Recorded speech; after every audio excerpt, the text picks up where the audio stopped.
Yeah. So what happens is, what people don't understand is that addiction is not a one-time thing. You don't just trip and fall into addiction. It's something that happens over time. And so what started out as harmless drinking with friends, Yes. over time I loved the experience, but eventually it went into alcohol abuse. And, when alcoholism morphs into alcohol abuse, now you're actually abusing the substance, but you're starting to ignore the negative effects it has on you. By the time I got to university, I was a seasoned drinker. I was drinking. First year, I was drinking with third year students, master's students, PhD students. The logistic is fun. Grades, yeah. She can And drink. As a chick, like you're like, that's the kind of attention you want and Yeah. stuff like that. But it started to mess with my studies. So I flopped the first university I went to. My father took me to another university. Same thing, same pattern. I And flopped did he that know one. what was going behind He the did scenes? not at the time, because you see, for me, I did not want him to know what it was, because he's the kind of person who anything that we asked for, he provided.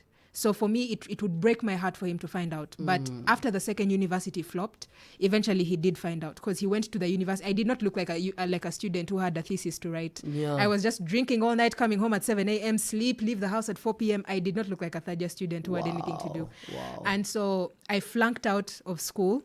Meanwhile, the second university, I flunked out first year, second sem. But I did not know how I was going to break it to my father. So I lied to him, and I just kept paying tuition. He would give me tuition money. Wow. And I would pay hostel fee, and I would just be there and party. Wow. First year, second year, third year. But third year, he eventually found out. And, he was heartbroken. They brought me now to Nairobi. The city that I loved so much now became a punishment. Yeah. They dumped me in a convent. This was 2013. Yeah. They dumped me in a convent here. Listen, even in the convent, whatever they tried to do, let's just say that the nuns were so traumatized. Yeah, they they're woke like- up one day and found a pack of cigarettes in their convent. They were like, how? And They we- were and- so. Anto, do you know trauma? It was like I killed the Pope. What's the name of the? Because like nothing can get through here. Exactly. And No contraband. they were so traumatized. Yeah. The mother superior was talking to my stepmother.